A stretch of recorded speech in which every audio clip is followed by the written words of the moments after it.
Health-wise, things are off.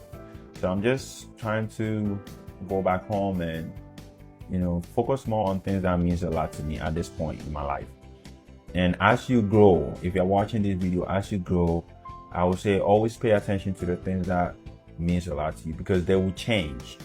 Maybe right now you find yourself at a stage where you're more concerned about money, or maybe you're more concerned about having a family, settling down, and all that stuff. And when you achieve those things, you realize that those things, but those things don't mean a lot like you think they will.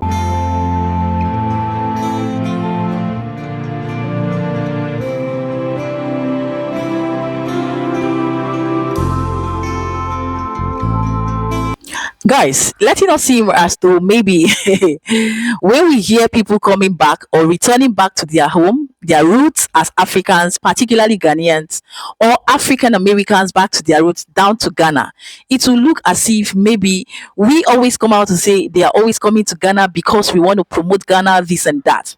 But the truth is, there's a very huge difference and reason behind why most citizens, as Ghanaians who have been away out of their country, would easily, swiftly want to return back to their home without a second thought. You know why? Because indeed and truthfully, Ghana is home.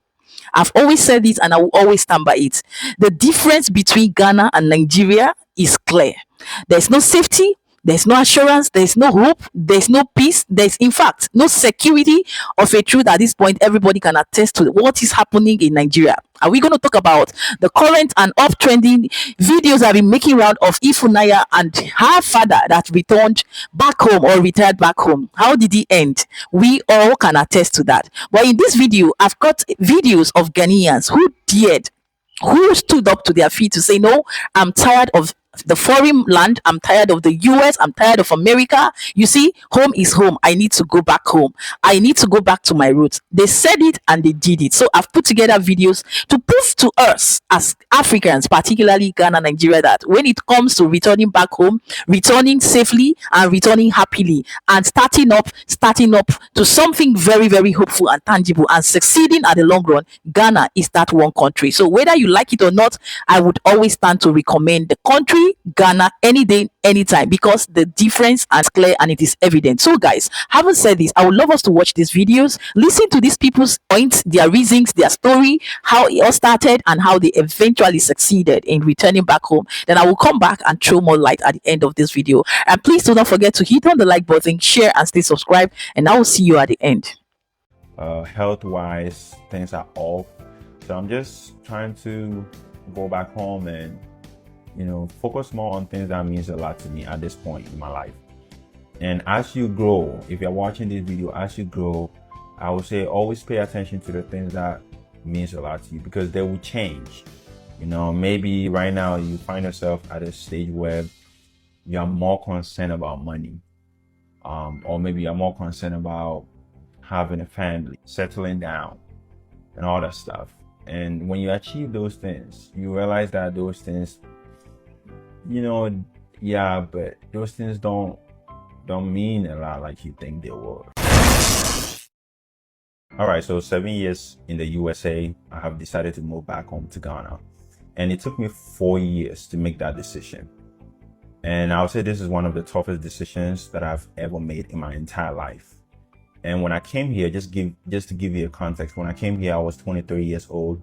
That was back in 2017. So I'll be 30 years this year.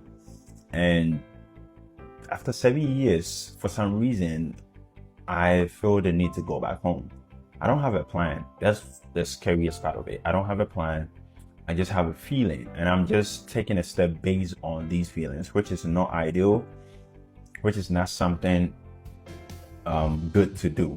But for some reason, I just have this feeling within me, this discernment that my true potential can be seen in Ghana.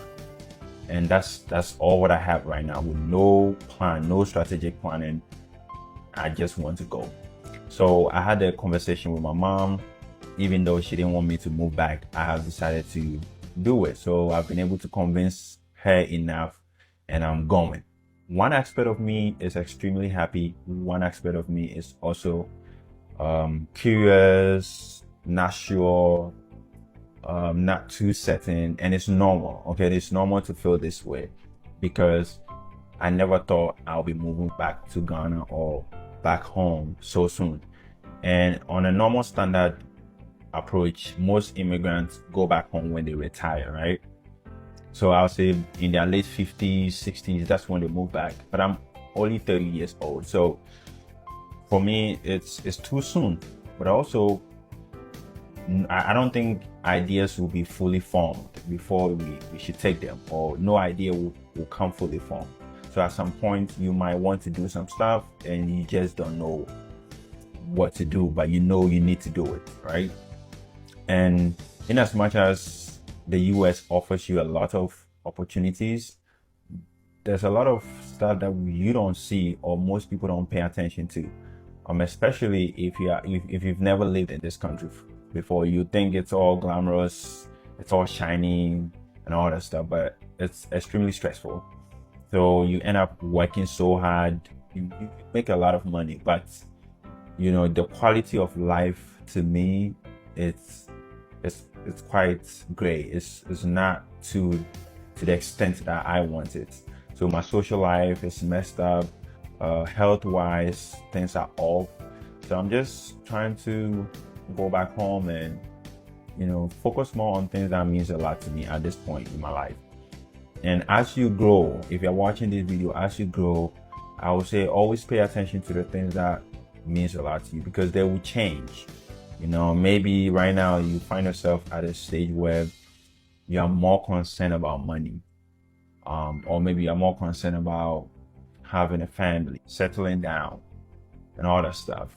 And when you achieve those things, you realize that those things, you know, yeah, but those things don't mean a lot like you think they will, right? So at every stage in your life, you have to focus on what means a lot to you, and you chase those things. And sometimes it's just maybe going back to where you started from. So that's how I see it at this point in my life. So it's a tough decision, and I'm making this video to say, if you've done it before and you have any tips for me, I will appreciate it. If you're also thinking about doing this, I'll say go for it. Don't let anything stop you. You will never know what's at the end of the tunnel until you get there. If you fail, guess what? You'll learn something. You can share your story.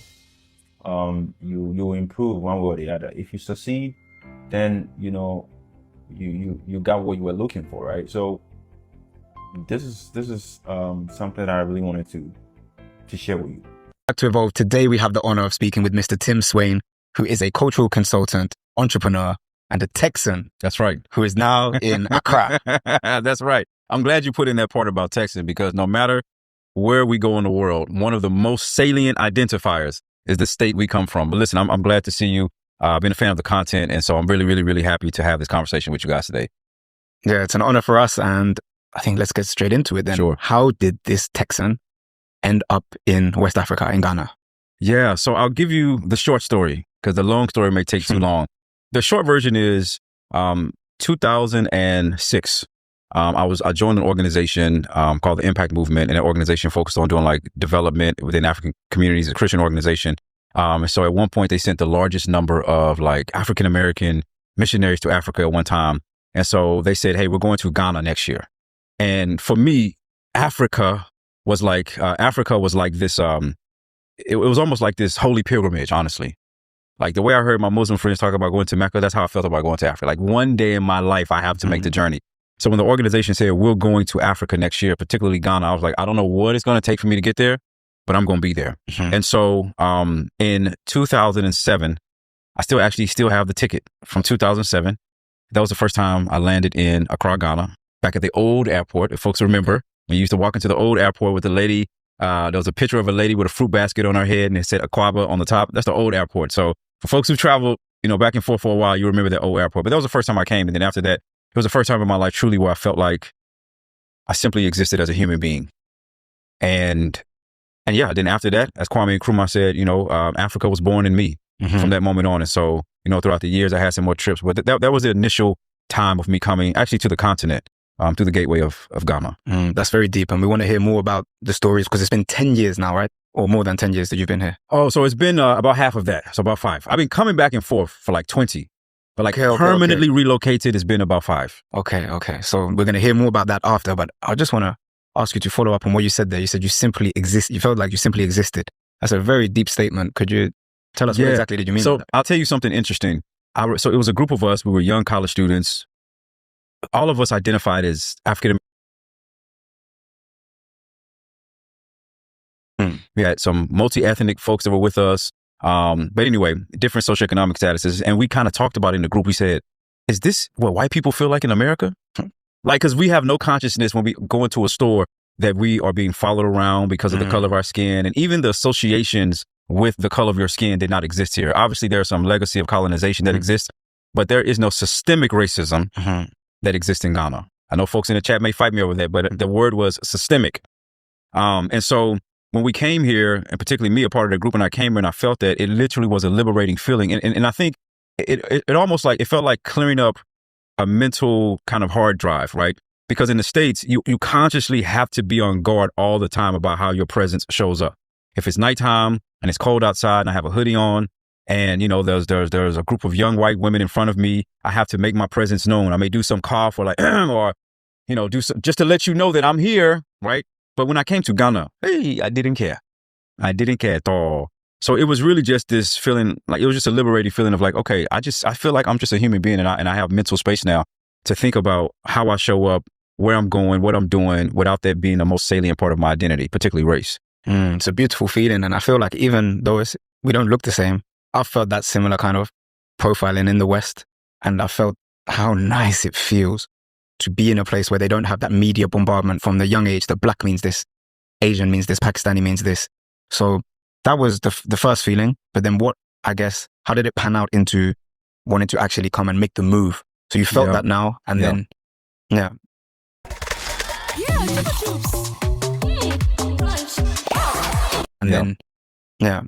So that's a really good question. I think that first trip was transformative. Like I went back to the States, I say feeling extra black. Like it was almost like I felt like it was a bad mentality, but I almost felt like I'm more superior than the rest of you black folks because I've been to Africa. You've been enlightened now. Yeah. So I went back really like, brother, you don't understand. I've been to the motherland myself. But it was a part of me. And so that never left me. I went again in 2012. I went this time with my wife. And it was that trip that was actually transformative for me. Because by this time, I finished school. Like I was in pursuit of that quote unquote American dream. So, you know, the white picket fence to all of that. But I still felt like the most salient part of my identity is the color of my skin. It was that trip. I think it was 2012 or 2013. I'm not sure. I know it had to be 2013 because I was married at the end of 2012. So 2013. So when I went that time, it was like, I felt like I was reminded, like, this is what I'm supposed to do. It was that trip. It was that feeling of like, that liberation that really something in me that trip was birth of like, okay, you now have to bring other people to experience what you're experiencing. So from there, my wheels started turning of like, how can I do this? I was working through the years, but to be transparent, I mean, I've said this on other platforms, the catalyst was when we had an unfortunate situation where it was a young gentleman by the name of Mike Brown. He was killed by the police in Ferguson, Missouri. My wife and I went to Ferguson, Missouri to do a march with one of the civil rights organizations there. And during that march, I just had so many epiphanies based on, you know, what was happening. It wasn't a pleasant time. So imagine having this experience where you are literally being like, some people were being assaulted, verbally accosted, and just the craziest of human behavior. And then right after that, I was coming to Ghana. So I have this just harsh experience. And then like literally, I think it was like a few months later, I was coming to Ghana. And so on my way back from Ghana, that trip, I had to do a layover, I think in London. And I literally was at the airport and I started crying. I started crying because I was thinking about, like, I'm coming from a place where I don't have to think about these things. And it's not just thinking about these things on an individual level, but the implications of these ideas on a social, economic, educational level, right? And then London was the joke back into reality because it was like all the billboards don't look like me. And it was not just the physicality of looks. It was right, the implications of what that means that hit me. And I remember it was almost like a movie. You know, you have somebody's like daydreaming and somebody slaps them, like, wake up. because I was sleeping at somewhere at the London airport, and somebody was like, hey, wake up, you can't sleep here. So it literally jolted me back into reality. I'm not lying. I think I went in the washroom and just cried because I was like, oh, I got to go back to America. And I got to experience this craziness. And from there, I told my wife, I said, I think the next step in our lives is Ghana. And from that moment, we started planning. And then in 2019, we had one-way tickets. The whole family arrived here in Ghana. Yeah, there's a lot that I want to. All right, guys, just like I cited, when I saw this video, I was like, how I wish every Nigerian, no matter where they are, can just sit down and say, I'm coming back home, and boom, they are back and they are adapting swiftly. And this is not to say, in a nutshell, there are no Nigerians that haven't returned. They are returning, but it is different stroke for different folks. Like, everybody's story is different at this point. Some are ridiculous, some are alarming, some are pathetic, and some are still struggling as we speak. And this is the country called Nigeria. But when you flip it around and see how people return back home to the motherland, not just Ghanaians alone, as we've just seen, but other countries' citizens or African Americans returning back to their roots, which have been recorded in Ghana as the highest ever in the continent of Africa, to receive African Americans that were once lost, return back home in their numbers in mass. Years back ago, up till date, it's been happening. And I want to use this opportunity to commend and recommend the motherland Ghana, to say this is indeed a blessed country, without mixing words, because not all country is home away from home. Not all country can easily receive their own, and even foreigners. Like, when you talk about foreigners, Ghana is huge and very loud with welcoming, receiving, and blessing foreigners. I can attest to that exactly. And guys, we have heard how touching and how emotional and inspiring these stories of this young man. The first one who said he wants to go back home and he's bent on going back home. And I believe that, yes, by his words, he will definitely succeed once he touches down his homeland, the motherland Ghana. And for the one that have actually returned, the story is quite lengthy, but I had to hold up there. It is going well and smoothly for Tim and his family. He's a Ghanaian, and coming back to the motherland is the best thing ever that has happened to him. Hearing him talk, looking at him talk, should tell you beyond every reasonable doubt that it is going on well for him. Of course, we know that there is no perfect life anywhere, right? But let us be able, but your ability to get the best out of life is what we are looking at. I believe this story have inspired us and will motivate someone out there who is listening to me or listening to the sound of my voice to take that bold decision, bold step. Not for everybody. No, if you are moved and you are well planned, strategically ready, you can make it, you can do it. Going back to your roots, there's nothing returning back, just like we've heard. Just think it and pray it out and work it out, plan it out. Yes, because when you fail to plan, you plan to fail, and that's the objective, the goal, and the message behind this video. Thank you once again for watching and staying through. And if you are yet to like this video, if you did enjoy it, please give it a huge and massive thumbs up. Share this video for more people like you and I to see that will be interested in it. And if this is your first time here, you stumbled here, please don't make it your last. Stay subscribed and turn on the bell icon so that you will always be notified. Until then, keeping it real, happy, safe, and blessed. Until I will see you in my next one. Ciao.